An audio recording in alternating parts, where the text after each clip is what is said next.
Ready start. सभापति महोदय, मैं रक्षा मंत्रालय की मांगों का समर्थन करने के लिए खड़ा हुआ हूँ। वर्तमान घटनाओं से पता चलता है कि संसार का हर देश अपनी सुरक्षा के बारे में चिंतित है और उसके लिए हर प्रयत्न कर रहा है। इस दृष्टि से अन्य देशों की तरह हमारे देश में भी रक्षा मंत्रालय का महत्व है। मुझे इस बात की खुशी है कि जहां अन्य मंत्रालयों की उनके पिछले साल के कामों के बारे में काफ़ी आलोचना हुई है, वहां इस मंत्रालय की कम आलोचना हुई है। इससे पता चलता है कि इस मंत्रालय ने पिछले साल अच्छा काम किया है।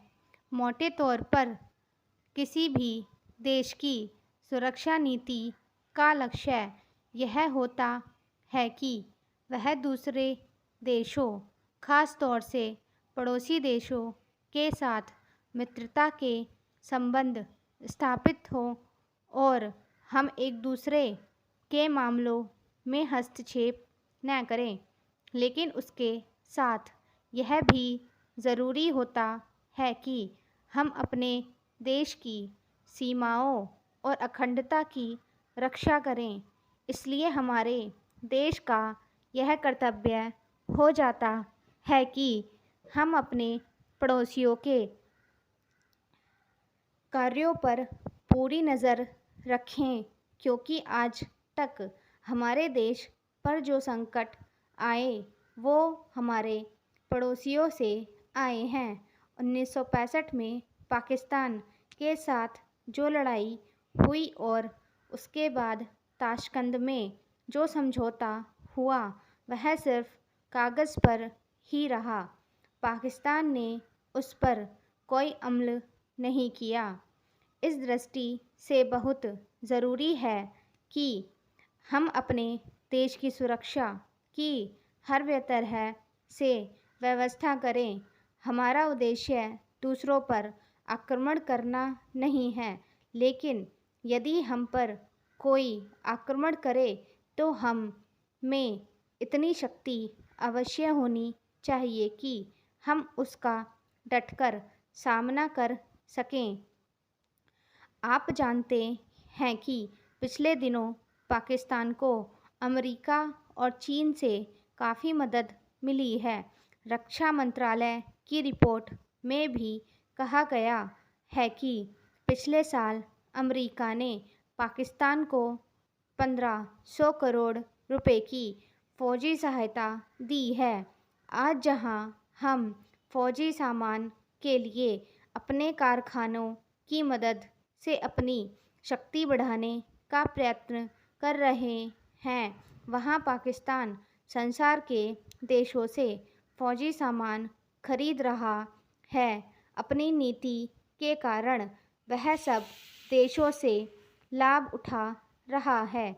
मेरा सुझाव है कि हमको भी अपनी शक्ति बढ़ाने के लिए संसार के अन्य देशों से अधिक फ़ौजी सामान खरीदना चाहिए। आज तिब्बत की सीमा पर चीन की 1.5 लाख फ़ौज खड़ी है। सभापति महोदय, प्रतिदिन छोटी मोटी झड़पें होती रहती हैं। हमारी फ़ौजें बड़े उत्साह से उनके मुकाबले में खड़ी है। उनके हौसले बहुत ऊंचे हैं, लेकिन हमारी सरकार का भी यह कर्तव्य है कि उनके हौसले की कभी गिरने न दें। उन्हें हर तरह की सुविधा प्रदान की जाए जिससे उनका आत्मविश्वास बढ़े। मैं मंत्री महोदय से अनुरोध करूंगा कि सरकार अपने नीतियों के प्रचार का काम ठीक प्रकार से अपनी फ़ौजों से करे, उनको अच्छे हथियार दे।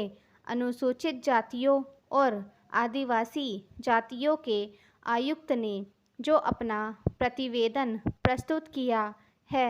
उस प्रतिवेदन को देखने से यह प्रतीत होता है कि इसको तैयार करने में उन्होंने बहुत परिश्रम से कार्य किया है। इसके लिए मैं उनको और उनके सहयोगियों को धन्यवाद देता हूँ। परंतु साथ ही साथ इस प्रतिवेदन के संबंध में कुछ आवश्यक निवेदन भी करना चाहता हूँ।